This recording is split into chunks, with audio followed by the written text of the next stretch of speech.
Sir Ramchandra Zangra ji, last speaker up to 8 p.m. sharp, please. धन्यवाद मान्यवर। समय आपने इतना कम दिया है, वो आंकड़े वाकड़े तो ये हरियाणा का आदमी वैसे ज़्यादा आंकड़े जानता भी नहीं है, क्योंकि वो एक हरियाणा के घर में चोर बढ़ गया था तो कहने लगा, वो थाने में गया, जी मैं चोर को बांध के आया हूँ पैरों से और जल्दी मेरे घर में चलो उसको पकड़ो। कहने लगा पैर बांध के आया है, यार तू अच्छा आदमी है, हाथ खोल लेगा वो, फिर वो हाथों से बोला भी वो भी हरियाणा का, उसको भी ध्यान नहीं आएगी कोई ऐसी बात, चोर भी हरियाणा का। तो अब आंकड़े वाकड़े तो कैसे कहें जी हम।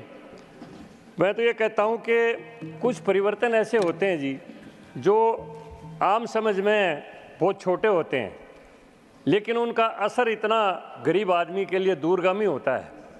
बजट के ऊपर काफ़ी चर्चा हो चुकी है और आंकड़े भी सारे दिए जा चुके हैं। देखिए, मैं एक बात कहूँगा, यूपीएससी के एग्ज़ाम हमेशा अंग्रेजी में होते थे, इंटरव्यू भी अंग्रेजी में होते थे। गांव में प्रतिभाओं की कोई कमी नहीं है, लेकिन भाषा की उनके सामने कठिनाई थी। प्रधानमंत्री जी ने इतना ऐतिहासिक दूरगामी निर्णय लिया कि यूपीएससी के एग्ज़ाम में भी अपनी मातृभाषा और हिंदी भाषा को लागू कर दिया और मान्यवर इसका परिणाम इतना सुंदर हुआ, साधारण घरों के बच्चे आईएएस और आईपीएस बनने लगे, क्योंकि भाषा की कठिनाई उनके जो सामने थी वो दूर होगी।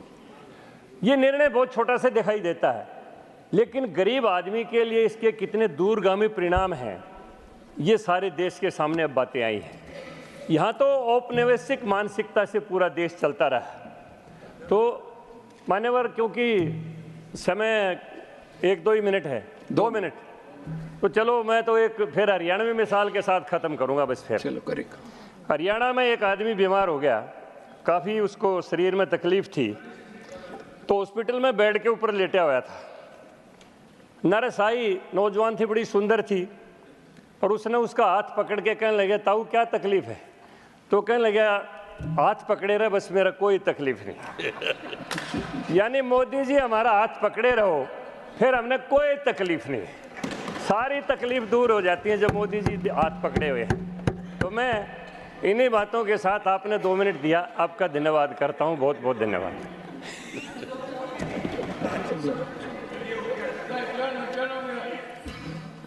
आपको the house stands adjourned to meet at 11 a.m.